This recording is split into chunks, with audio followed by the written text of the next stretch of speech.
Good morning. Our webinar is about to start. Please hang on there for a minute until all attendees connect.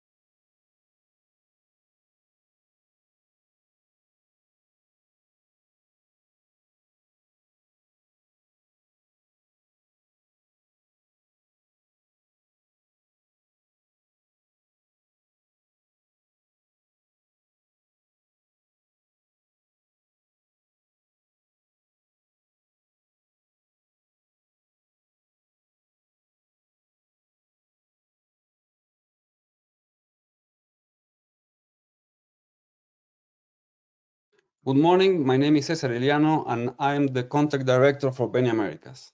Today, we will be presenting the main findings of our 2022 Electric Power Survey Report, which was produced thanks to the participation of hundreds of industry executives and in collaboration with Deloitte, the Brazilian Wind Power Association ABEEolica, and the Mexican Wind Power Association AMDEE. Sebastián Pérez Ferreiro, our managing editor for news, will be going through the key conclusions of the report. Then, Michael Place, our regional energy editor, will be moderating a conversation with three members of the entities that helped us produce the survey. He will be joined by Mauricio Herrera, Deputy Director from AMDEE, Matheus Noronha, Head of Offshore Wind Energy at ABEEolica, and Daniel Ortega, Consulting Power and Utilities Lead at Deloitte, Chile. I would like to remind all attendees that you are in listen-only mode. You can ask questions using the space at the box in the right hand of your screens. I also want to remind all BNamericas clients that you can read and download our Electric Power Survey report from the report section in our platform. So I now leave you with Sebastián. Thank you, Cesar. Good day, everybody. Just over half of the executives surveyed for our Electric Power report believe that the business prospects for the industry in Latin America will be better than those seen at the end of 2019, before the COVID pandemic disrupted the global economy, while 21% said prospects will not change and 26% said they will be worse. Most of the respondents who were bullish on the sector have operations in Chile, this despite the political uncertainty resulting from the country's left-of-center government and a draft proposal for a new constitution that puts a high value on protecting the environment. Among respondents who believe the sector's business prospects will be worse over the coming year, many have operations in Mexico, where after a boom in private investment in renewable energies, the current government of President Andrés Manuel López Obrador has modified their regulatory framework and blocked the operating permits of several recently completed projects, paralyzing the trend of development. Just like in 2021, and despite a scenario of political uncertainty affecting the region, Chile, Brazil, and Colombia remain the most attractive countries to invest in the power sector, according to those surveyed. Chile has stood out in all our previous surveys for its clear rules and legal certainty. In Brazil, the upcoming presidential elections generate uncertainty, but due to its large size, its open electricity market, and the need to diversify the grid, the country remains in second place in terms of the best climate for sector investments. In Colombia, which ranks third in investment climate perceptions, the arrival of President Gustavo Petro is the main factor attracting the attention of the industry. Early signals, such as the appointment of a moderate economist, José Antonio Campo, as finance minister, have been well received. Political and legal uncertainty clearly stand out as the main threats in the electric power sector in Latin America and the Caribbean. 55% of those surveyed mentioned these are their main concern, well ahead of social and environmental opposition, corruption, a possible resurgence of the pandemic, or regulatory barriers. The second greatest threat identified by those surveyed at 15% is a greater country risk, a factor that is closely related to political or legal uncertainty. An example of this is the attempts at energy counter-reform by President Andrés Manuel López Obrador in Mexico, who focused on strengthening the role of state-owned utility CFE and clearly against the participation of private parties in the sector. All in all, the arrival of leftist governments in Chile, Peru, and Colombia, countries which were long seen as pro-market and business-friendly, has put the industry in a wait-and-see mode. Now let's go to market conditions. The dominant view of improved commercial prospects for the next 12 months contrasts with the pessimistic bias shown by respondents about the feasibility of operators developing their projects in the short term, given the global and local supply chain problems and general market conditions. Only 32% of those surveyed consider that projects can be carried out without problems, compared to 36% who think they cannot. Another 32% do not have a formed opinion about this risk. A senior executive at a generator with operations in several countries in the region told us, the situation in Europe is affecting the development of renewable projects globally, and uncertainty continues in the supply chain.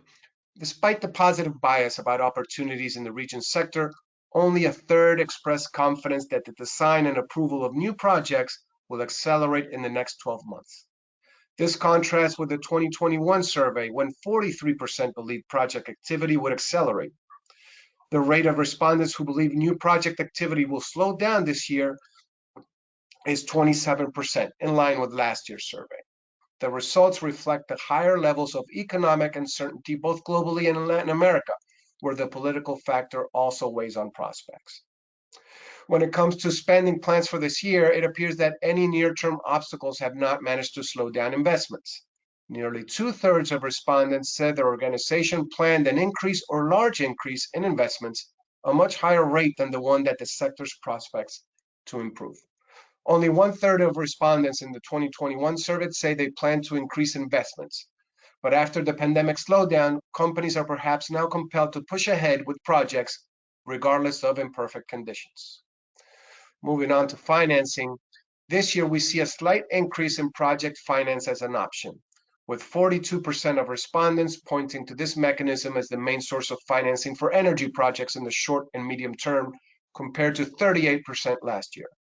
Bond issues are also gaining strength, reaching 17% of responses this year, up from 13% last year. The green or sustainability factor has become an important point for the financing of energy projects. Today, it is part of an agenda of financial entities and institutional investors. But the global economic context has weighed on local perceptions. While in 2021, the survey found that 39% believe that financing conditions for investments in the power sector would improve over the next 12 months, and only 26% believe they would worsen, this year both perceptions were tied. 37% believe they will improve, and 37% think they will get worse. Progress toward a cleaner generation grid is clearly reflected in the survey. Almost half said their organizations are executing an increase or large increase in their investments in decarbonization. This represents a clear expansion from last year's survey, when only 38% of respondents said they would increase investments in greenhouse reduction. The objective is already a central point in the sector. An equipment and service provider told us, the energy transition is setting the agenda. Incorporating flexibility is key to moving toward a carbon-neutral energy future. Nearly 2/3 of those surveyed said they are planning to increase their investments in digital transformation, in line with last year's survey. These investments, in addition to allowing a more efficient integration of renewable energies into the grid, are essential for the automation of the sector. The benefits were clear during the pandemic, when automation allowed many companies to operate without the need to move human teams, centralizing operations. Meanwhile, 56% of respondents stated that their organizations will increase investments in operational transformation, with another 27% saying spending levels will remain as is. Nearly half, or 47%, say they plan some level of transformation, decentralization, or growth owing to real or potential regulatory changes. As for the type of generation that will grow fastest in the coming years, in Latin America and the Caribbean, solar leads by far, just like last year. It is followed by wind. This is in line with what is happening globally. Photovoltaic solar was the type of generation that grew the most in the world last year, with 133 gigawatts of installed power, according to the International Renewable Energy Agency. It was driven by its continuous decline in cost. The natural gas-fired thermoelectric plant, a fuel considered a transition to a totally renewable grid, remains in third place, with 1 out of every 10 respondents favoring it, in line with last year. Among those who choose this option, there was a greater concentration of companies with a presence in Mexico, where state-owned utility CFE has an ambitious expansion plan for natural gas-fired thermoelectric plants, with 12 projects in the pipeline. Regarding opportunities, this year's survey had the development of clean energy, clean hydrogen, which was included as an option to the answer in this year's service for the first time. Together with battery storage and distributed generation, these are the 3 technologies in which respondents see the best opportunities. Distributed generation, meanwhile, continues to advance in different countries in the region, with particular strength in Mexico and Brazil, and could have a big takeoff once regulations are perfected to allow more fluidity and transparency for the purchase and sale of electricity by small consumers. Chile is the most attractive country to invest in clean hydrogen, followed by Brazil and Colombia. Chile is certainly the most advanced country in the development of green hydrogen, with several projects underway, such as HIF's, which aims to produce synthetic fuels in Magallanes region from green hydrogen produced with wind energy, or ENGIE's in the north of the country, which will use solar energy to produce ammonia, a product that will be used as an input for the manufacture of explosives for the mining industry. Brazil, meanwhile, has great potential to produce both green hydrogen and blue hydrogen from natural gas, but with CO2 sequestration, and more importantly, also offers great potential for consumption in the domestic market, both for the manufacture of fertilizers and for the use of hydrogen in steel and cement plants, among other applications. These were the main takeaways from our 2022 survey. Now, Michael Place, our regional energy editor, will be moderating a conversation with 3 members of the entities that helped us produce this survey. He will be joined by Mauricio Herrera, Deputy Director for AMDEE, Matheus Noronha, Head of Offshore Wind Energy at ABEEolica, and Daniel Ortega, Consulting Power and Utilities Lead at Deloitte, Chile. Michael, I'll leave it with you. Thank you very much for that, Sebastian. And thank you for joining us, Mauricio, Matheus, and Daniel. How are you this morning? Good, thank you. How are you, Michael? Very well, thank you for asking. Hi there, Michael. Good morning, Michael. How are you? Good morning, everybody. Very well, thank you very much. Well, we'll move straight into the questions. Perhaps we can begin with Mauricio answering the first question first, followed by Matheus and then Daniel, and then maybe we can change the order further in the conversation. But the first question that we have is more than 50% of those surveyed in our annual survey, electric power survey, believe that the investment climate in Latin America's power sector over the next 12 months will be better before than it was before pre-COVID, before the pandemic hit. How do you think the current international events, for example, the global supply chain crisis, inflation, and fears of a global recession will impact the sector over the next 12 months? Thank you, Michael. Well, yes, the pandemic brought the world economy to a stop. Mexico, for example, Mexico's electricity demand was reduced by 14% in 2020 related to the level that we had in 2019. Of course, this impacted every company in the sector in one way or another. But we think that the whole world is learning to live with the pandemic, and everyone is finding ways to overcome the difficulties associated. That also goes for the economic shocks that we are experiencing right now, inflation and fears of a global recession.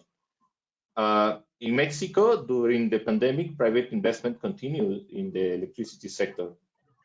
Due to it, some projects suffered some delays in receiving parts and equipment that in some cases prevented them from finishing the construction phase and starting operations on time. But in Mexico, other reasons as well prevented those projects from starting operations. Most of them are unrelated to the pandemic. Those are administrative reasons like the regulators' denial of granting and modifying electricity generation permits. If we look ahead in a horizon of 12 months, unfortunately in Mexico, there are no new investments in wind energy. at least in the next 3 years, and only a few photovoltaics. According to the program for the development of the national electric system that is prepared by the Ministry of Energy for the next 15 years, this case is 2032 to 2036, only 420 megawatts of photovoltaic will be installed in the next 3 years. Hopefully, looking further, Mexico's investment outlook may look less grim, because Mexico must comply with its commitments under the Paris Agreement. That effort cannot be achieved without new investments and private sector participation. Thank you for that, Mauricio. Very interesting comments about the situation in Mexico. We'll move on to Matheus. What are your views about this, Matheus? Thanks for the word, Michael. Thanks for points, Mauricio, as well. It's really interesting when we talk about COVID-19 and the impact of pandemic for the pandemic. When we go talk about energy dependence and also the post-COVID economic recovery, we cannot forget the industrial movements and the energy dependence are points that we're not facing only in Europe. This also has spillover effects in Latin America. And I'd like to mention a report here from IRENA, the International Renewable Energy Agency, the report Post-COVID Recovery 2020, that mentions that initiatives like the European New Green Deal and also the regulatory structure of new carbon markets will help face these transversal challenges for renewable energy sector. When I look into Brazil, Brazil now has 22 gigawatts of installed capacity of onshore wind energy, and is expected for the end of 2026, Brazil have about 37 gigawatts of onshore installed capacity. And to this growth continues, we have to look the challenges related about transmission lines, ports infrastructure, supply chain, to guarantee a safe energy transition. So when we talk about all of these packages that I mentioned for you, like the European New Green Deal, we have to create a regulatory institutional environment to guarantee that the different markets can look at Brazil, not only Brazil, Latin America as a place of opportunities of business. So now we discuss about new technologies and other issues. And I think Latin America has a great potential to face these challenges for the next years and also the next 12 months. Very interesting. Let's hope that Latin America can fulfill its potential in that regard. Thank you, Matheus. Danielle, what are your thoughts about the next 12 months, or what are Deloitte's views about the next 12 months for the electric power sector in Latin America? Thank you. Hi, everybody. So it's a fact that we are experiencing here in Chile some pressures, for example, in terms of the inflation. So we got in the last 12 months, we got the 13% of inflation in a year, basically, and which is a different situation that we have expected in the previous year. And in particular in Chile, we have a fund which stabilized the tariff, and it was freezing for a couple of years because of the pandemics. Now we are trying to transfer this increasing in the price to the bills, and this is going to be a pressure for the government in order to keep it not that high. And the current crisis, or the supply chain crisis, we see that we have some pressure in terms of the price for the fuels, but in particular for the power generation, we see also that we are facing some components in order to build, for example, some solar plants. This is something that we need to review, because we, as you probably see during the presentation, most of the projects that we have are related to that kind of wind generation.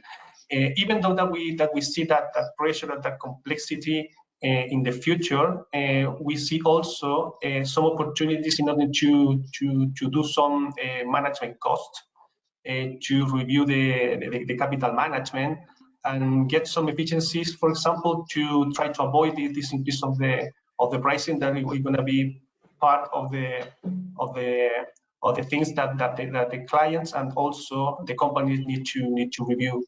in short. Thank you, Daniel, for that response. Very interesting times indeed that we're facing in Latin America.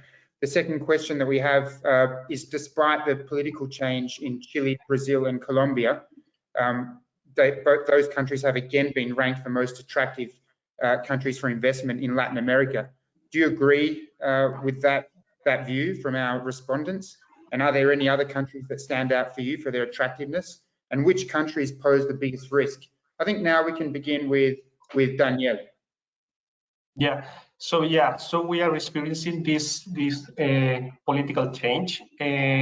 We also see some pressure in terms of this in terms of the investment, but we also keep a good qualification in terms of to get loans. So this is good. This is still good, even though that some of the banks are providing some different, I would say, evaluation of our risk, but it is still good.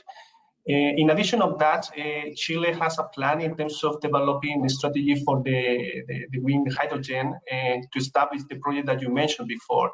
I see that even though that we are experiencing some political changes or some political milestones during this year, we still see that we have opportunities, and in particular the government is pushing, in particular in this industry, to increase the decarbonization and some projects we are really key in the future, in particular for this, I would say, new generation of fuels. Thank you, Daniel. Matheus, what do you feel about the political change in Chile, Brazil, and Colombia, and the risk perhaps in those countries and perhaps in other countries in Latin America? Okay, pretty good. Thanks, Michael. Excellent comments by Daniel. If I can say this. In Brazil here, I can say about the context of Brazil, and in Brazil we mainly visualize the discussions about two approaches, looking at the new technologies, as I already mentioned in my last comment. The first approach is the hydrogen, as Daniel mentioned here. It's a big window of opportunities in Latin America because we have good natural resources, and the other point is offshore wind energy, because here in Brazil we have a big potential of offshore wind energy. We have, according to a study from World Bank Group, around 1.2 terawatts to explore in the coastline of Brazil. So this is a big potential looking at new technologies, and this is really attractive to investors. So when we look these two approaches and the capacity they have to complement themselves, it's really attractive to investors, as I mentioned for you. Not only this, Brazil also have submitted to environmental licensing 169 gigawatts of projects submitted to the regulatory agents. So this is a huge number for offshore wind energy projects. Investors are showing their interest in Brazilian scenario, but it doesn't happen happens only for Brazil. We can see Colombia as well. They created the new regulatory framework for offshore wind energy. So we see these new technologies pushing the attractiveness for investment. So the survey shows a point that is really important for the energy transition. And I believe, and ABEEolica believes as well, with a great work in a sense of regulatory framework, we can have a good future for investments in the next years. Great response, Matheus. I think Brazil certainly is leading the way in terms of renewables and especially wind in Latin America. So a very interesting segment there. Mauricio, obviously there is no political change this year in Mexico, but we all know that there is a lot of risk with the current government in terms of energy and renewable energy in particular in Mexico. What are your views about the current situation, investment climate, I guess, in Mexico for the power sector, the wind power sector, but in general as well? And if you have any other views about Latin America. Well, thank you. Please let me make a case for Mexico in this at this moment. I know that despite the current uncertainty in the past that the electricity sector policy will take in Mexico, I can think at least two reasons why Mexico should be in the top three places for the best places to invest. First, just like Brazil and Chile, Mexico's renewable potential is huge. Only in wind energy, Mexico has a potential of 50 gigawatts onshore. We don't have at least another 50 gigawatts offshore, enough to supply our country's maximum demand. To this date, Mexico has only 7,300 megawatts of installed capacity of wind energy. So there is a large room for growth. And second, Mexico needs investment in renewables to comply with the Paris Agreement commitments, as I already said before. There is no way that Mexico could reach its energy transition goals without private sector participation. So, of course, we acknowledge that the frequent changes proposed by the government to the electricity sector regulation do not generate a favorable investment climate. But fortunately, institutions are functioning and responding. For example, Mexico's latest judiciary system decisions show a genuine concern for respecting the Constitution and protecting the environment.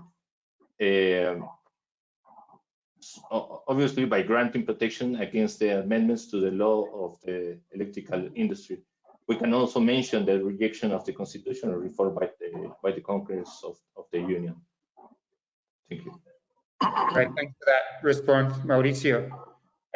Last year, more respondents said financing conditions would improve over the coming 12 months than worsen. I think it was 39% to 26%. This year, both perceptions are tied at 37%. Do you think developers will encounter greater difficulties in securing financing for their projects over the next 12 months?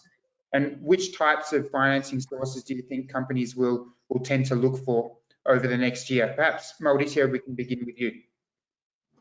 Well, macroeconomic conditions always affect the financing of projects. We have seen that during the previous economic crisis, there is always a following bank liquidity for project development, with certain banks also retreating from the market. We think that we know that lenders consider a combination of factors for granting loans for new projects. In that sense, I believe that under an economic crisis, the borrower's financial position becomes critical. In the case of Mexico, we must add to the equation for domestic finance projects the fluctuation of the exchange rate and the increase of the interest rate. Over the last year, Mexico's central bank increased the interest rate by 3.25%, almost doubling its August 2021 level. So given that we are facing a global economic crisis, the cost of borrowing for large projects with access to international credit would also increase. In that sense, I think that external funding might be impacted as well. Okay, Mauricio, thanks for those interesting comments. Matheus, what are your views about financing for the next 12 months in Brazil, particularly with the, I guess, the political uncertainty? What is the situation there? Okay, perfect. Thanks, Michael. Financing conditions will be a challenge not for the next 12 months, but I believe for the coming years as well. Looking at the Brazil context, we can mention banks like BNDES and BNB, which are banks here in Brazil that establish a lot of policy making for local content. And this kind of policy making are changing for mature technologies.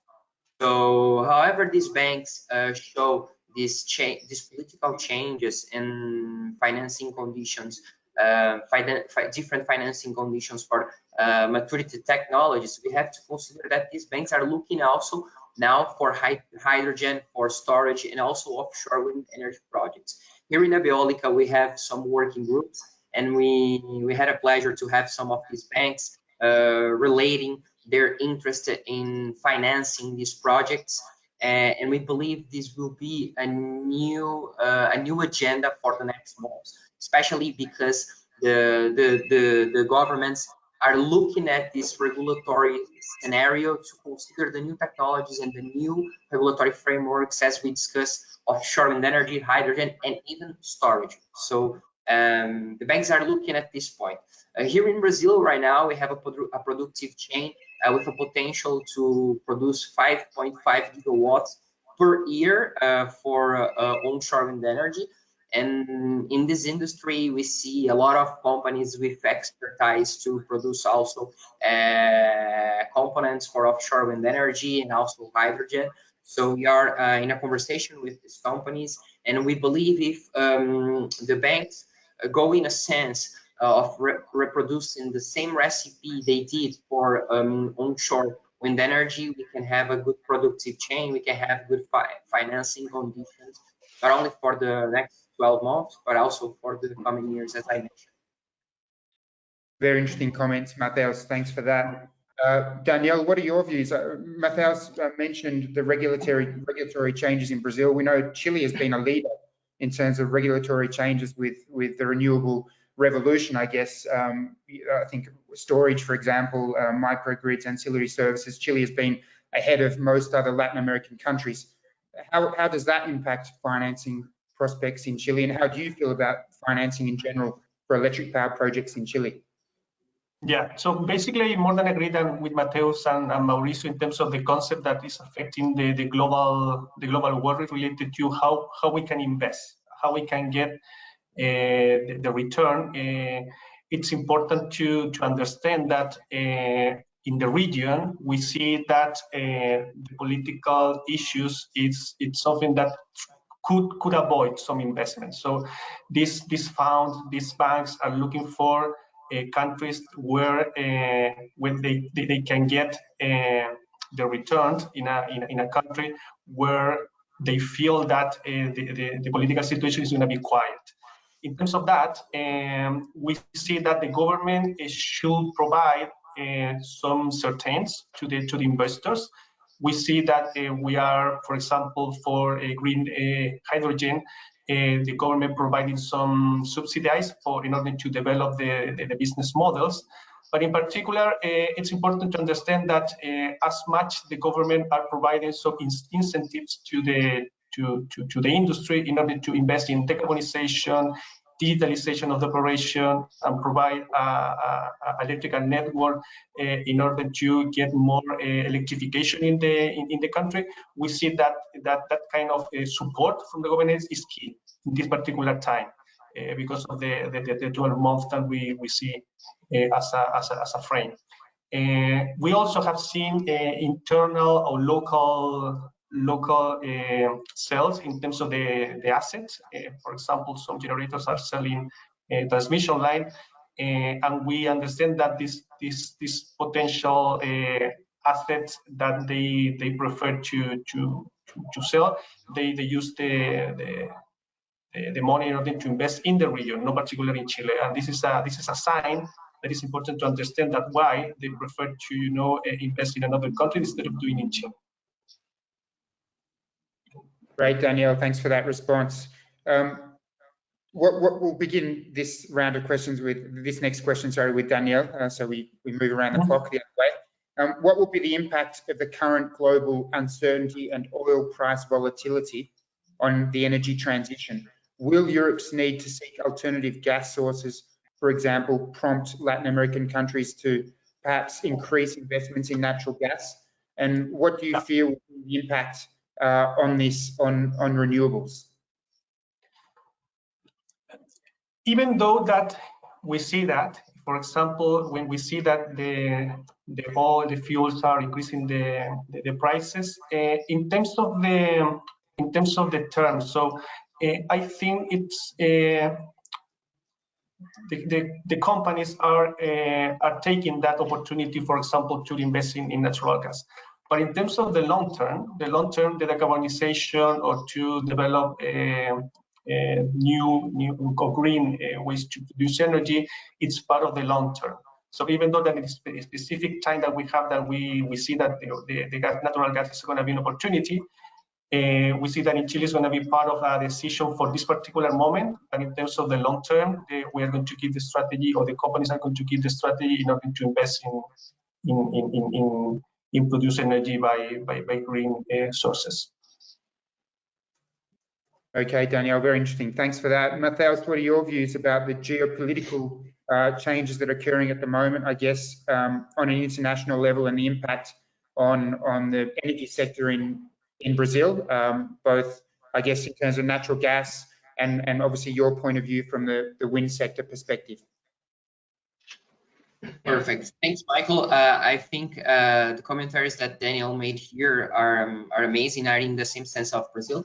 But I'd like to mention the perspective of new technologies and the storage, hydrogen, and offshore wind energy again. Because when I see these numbers of the survey, I really believe that modernization and the energy transformation in Latin America will be guided especially by structure of a regulatory framework, as mentioned in your last question. I mentioned this because to make this digital transformation, as we see in the survey, we have to consider how the main political aspects will impact in the process of stakeholder engagement. So here in ABEEolica, we believe that stakeholder engagement in this moment is really important for this energy transition. So now we see companies like oil and gas companies, members from ABEEolica, they are helping discussing the facts of regulatory framework. So we have embassies, we have a lot of consulates from every part of the world, helping developing and changing experience to construct this regulatory framework. So this, in the sense of hydrogen and storage, is really, really important. And right now we are involved in other public consultations, and we believe all of this stakeholder engagement, as I mentioned, are the next step for the energy transition by the digital transformation, and also considering the scenario of new technologies, considering also the oil and gas companies that are doing the transition, this process of transition. So I believe the role of these companies are really important in this moment of not only in the Brazilian sector, but the world energy sector in general. Great, thank you very much, Matheus. We have another question about the transformation. In the next question is going to be just about that, so we'll ask you to go into more depth, if you could, in the next question. Moving on to Mauricio. Mauricio, what do you think about the impact of global events on the energy sector in Mexico, and particularly the wind segment there? Well, Mexico is already as all the countries in the world are interconnected, and the world events affect Mexico, of course. But we are receiving a lot of advances in technology. Where in terms of the advances, they look very good for increases and helping in the energy transition.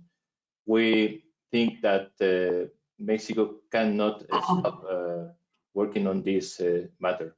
Thank you.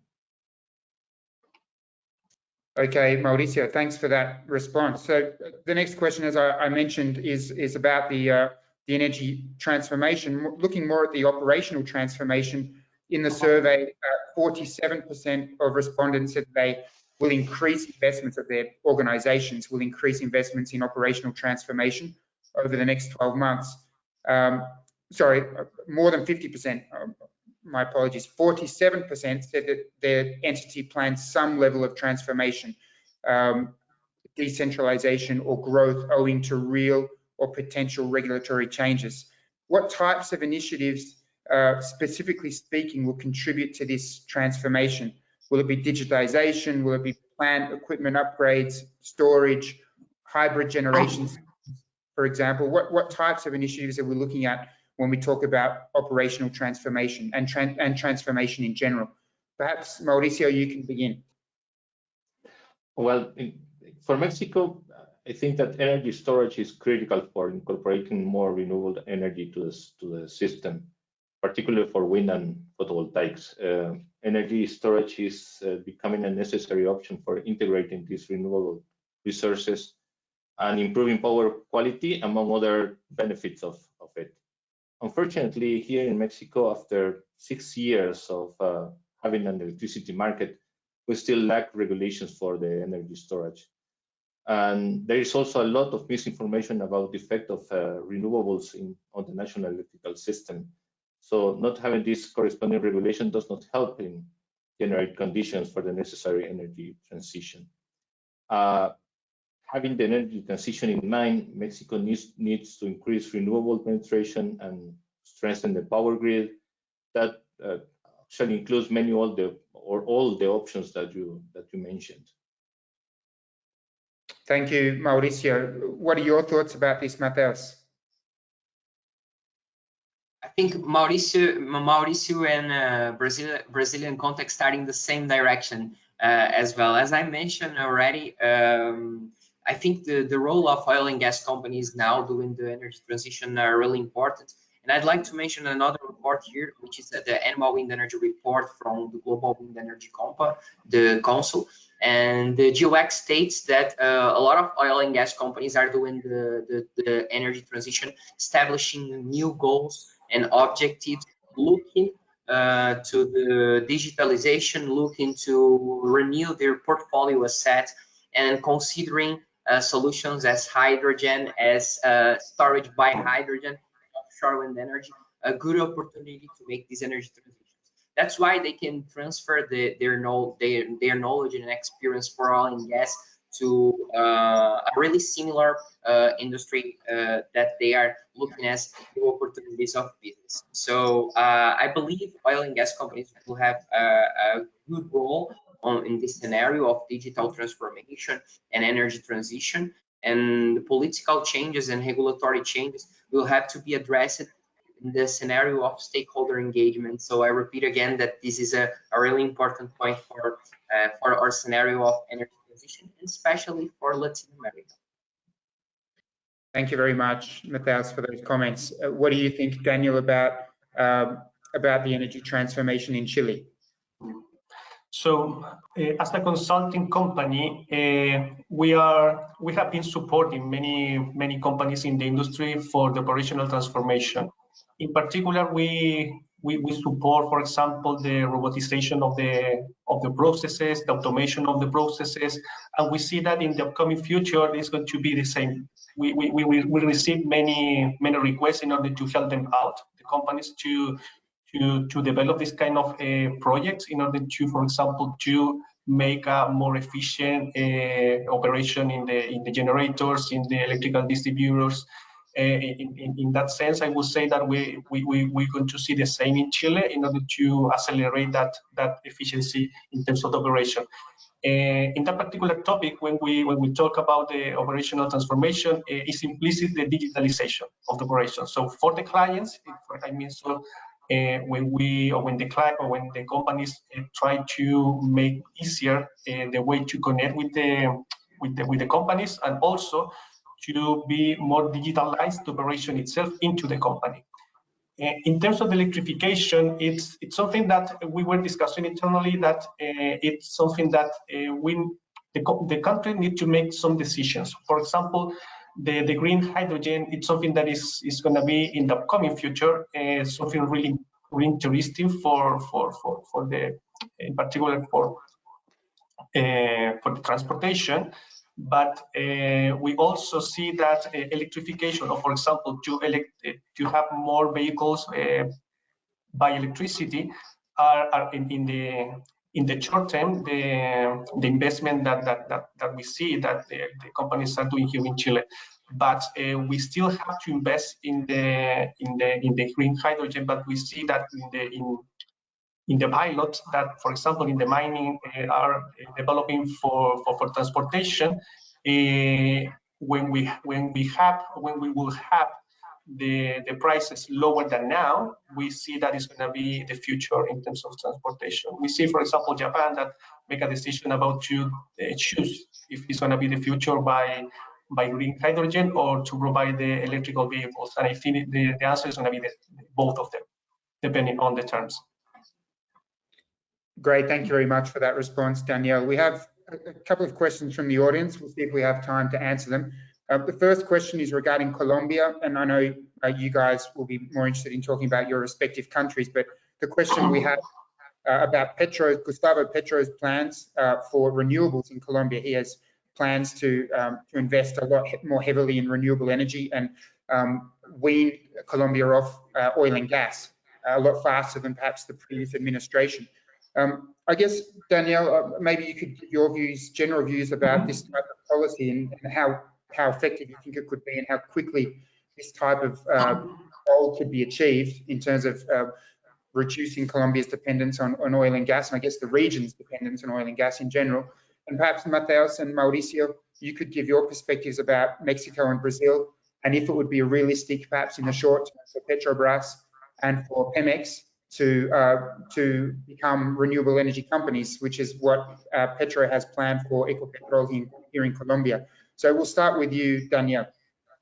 Yeah, so it's important to understand that you are talking to a country which we don't produce oil and gas, different than Mexico and Brazil and Colombia as well. But if you ask me, so considering the good relationship that Petro has with our president, maybe one of the options is to follow our strategy, for example, to develop the decarbonization that we have done in Chile. In terms of that, it's important to understand how will be the support by the government and how will be the target. So basically, it's really important to define the target and when they're going to accomplish that target. And this is going to be probably one of the seeds in terms of developing this transformation, because this change is basically a transformation for the countries.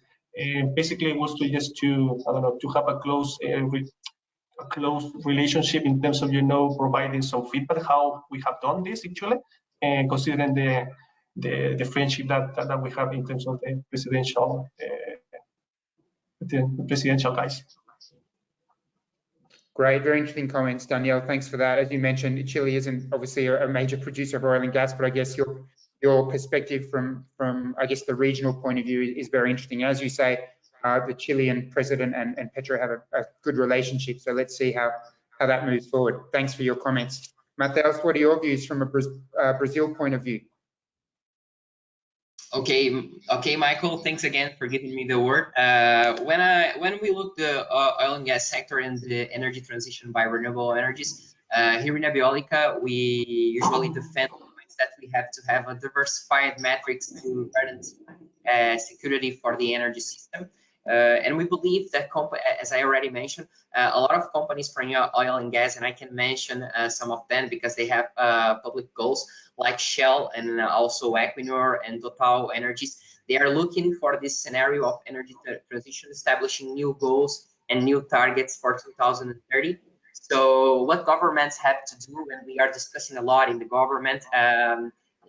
Yesterday we had a meeting with one senator that is creating a bill for offshore wind energy, and this senator has a lot of experience in oil and gas.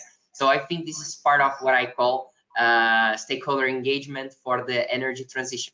So I think new technologies will have to be considered for the next future to make this shift for the energy transition by renewable energy. I think this is one of the first points that I'd like to mention.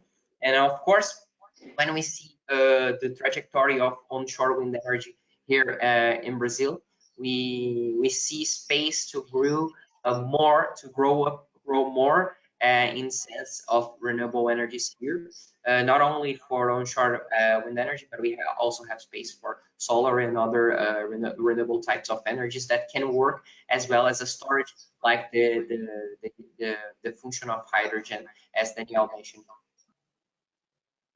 Very interesting. Thanks for that response, Matheus. What about the situation in Mexico, Mauricio? Is Mexico capable of, maybe in the short term, no, but perhaps in the medium term, really focusing more on renewable energy and reducing its dependence on oil and gas? Hopefully that will be the case, but unfortunately right now Mexico is going in the totally opposite direction. The policy here is trying to strengthen these two companies. I'm talking about the Comisión Federal de Electricidad, CFE, of electrical utility, and Pemex. And the way that the government wants to strengthen these two companies is having CFE buying all the oil and fuels from Pemex and use it to produce energy, electricity. Unfortunately, that's not going to help any in terms of the energy transition. We hope that the view will change, because the whole world is changing towards the energy transition and increasing the penetration of renewables. but that's not happening right now. As I mentioned before, Mexico has a huge potential in terms of renewables, and not taking advantage of that is really a shame. Very interesting, the situation in Mexico, Mauricio. Thanks for that response. We have a question about wind power prices and where wind prices might go in the next 12 months. I guess we saw a dramatic drop in wind prices over the last decade, and then solar energy kind of followed that. How do you feel wind prices will go in the next 12 months or 2 years? And perhaps compared to solar prices, will they be a la par? Or do you think perhaps wind might even become more efficient? Or how do you see the pricing market over the next 12 months? Perhaps we can begin with you, Mauricio. I think that the situation here in Mexico will help with that. Wind potential is huge, and we have to take advantage of that.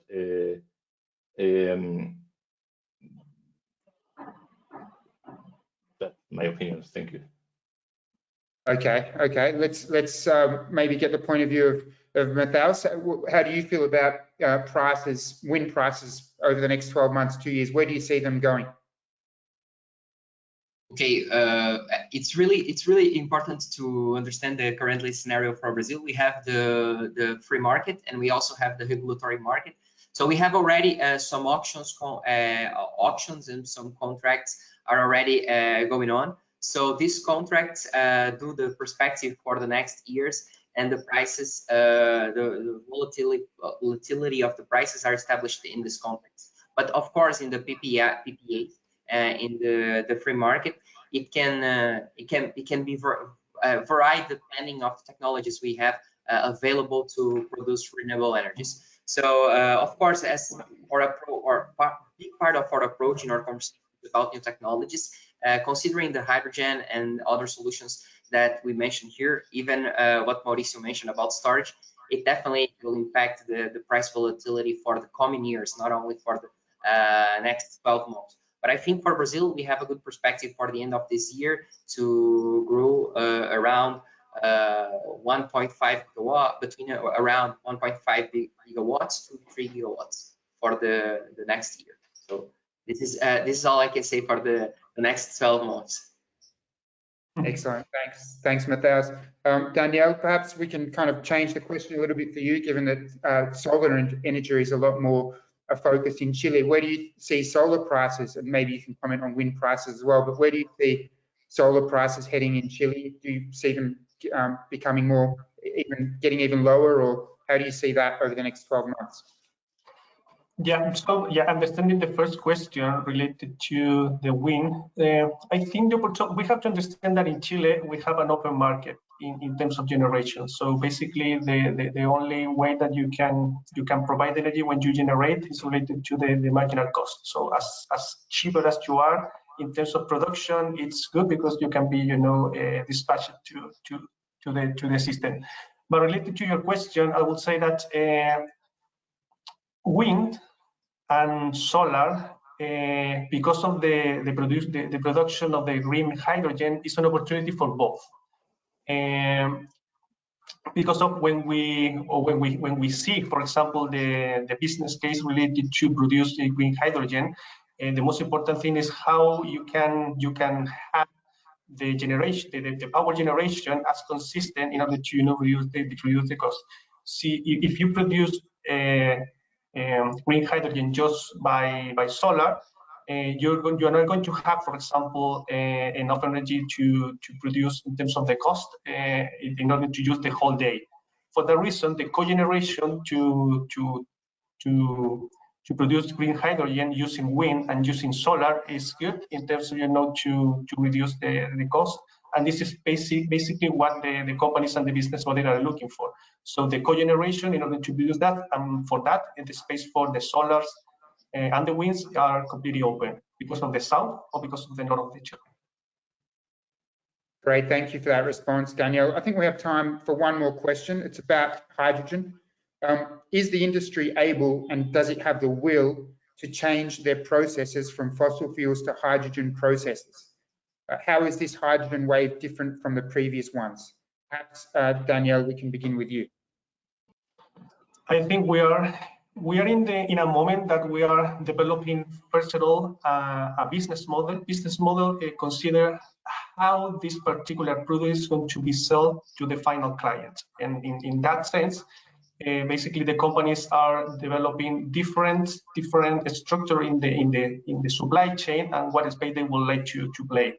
If you ask me, we are still developing some pilots. The pilots implicitly said that it's not something that we can do immediately, but we think that considering the previous experience with, for example, for photovoltaic technology, is going to happen in the short term. So if you ask me is this kind of technology in terms of transportation is going to we are going to see it in the upcoming 5 years, I would say maybe yes, but it's almost sure that in the upcoming 10 years we're going to have more vehicles, for example, develop moving by green hydrogen and using the other sub-products as ammoniac as well.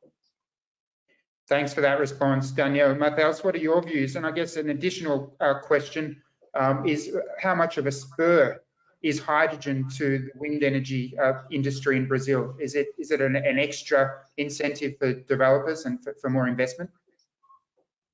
Oh, excellent question, Michael. In fact, we are now discussing the regulatory framework for offshore wind energy and also discussing the main strategic planning for hydrogen. So I think this is one of the first points that I can start mentioning. And here in Brazil, we are already preparing the ports, and I can mention one port, the Complexo PC in the northeast part from Brazil, which is a hub that are transferring a lot of European technology to prepare the industry. But one thing I can mention, last month I was in United Kingdom and we went to visit some places that produce hydrogen. And well, Brazil still have big challenges related about electrolysis and to prepare the infrastructure for green hydrogen. But I believe with a strategic planning, as Chile is doing, that Danielle mentioned, we can have successfully in the next 5 years a big hub constructed for the production of hydrogen. And in this sense, we have a big capacity to produce onshore wind energy, hoping that this onshore wind energy can supply the production of green hydrogen. Not only the onshore, but of course the offshore wind energy will be a really leapfrogging, if I can say this expression, to promote green hydrogen for the next years, because it's complementary source. So it will help in the sense to have storage solutions as well, have a clean and decarbonized solutions for the market. Thank you for that response, Matheus. What are your views about hydrogen, Mauricio, in Mexico, and I guess the impact on the wind industry in Mexico, whether it will be a benefit to the wind industry there? Well, in Mexico, we are, I think, in a very early stage of trying to produce green hydrogen. We're still coping with the problems of administrative permits and generation permits. And I think it will be an opportunity, I think in about 5 or 10 years maybe, as the technology advances and betters. But right now we are most focused in producing electricity for the demand of the domestic demand. Thinking about producing green energy, green hydrogen for cars or for the public transportation or for everything that is needed or used in other countries is not yet an option here in Mexico. Okay, thanks for that insight, Mauricio. That's all we have time for. Thank you very much, Danielle, Matheus, Mauricio, for your time today. It's been a wonderful discussion, and we hope that we can speak to you again very soon. With that, I will pass it back to our content director, Cesar Iliano. Hi again. Thank you very much, Mauricio, Matheus, Daniel, and Michael for being part of this panel. It's been a very interesting conversation. I just want to again remind all clients, BNamericas clients, that you can read and download our electric power survey report in our platform. And for those of you who are not yet clients, I invite you to visit BNamericas.com and check out the great content that we put out every day. Thank you again. Have a nice day. Thank you. Thank you. Have a good day. Bye-bye. Have a nice day.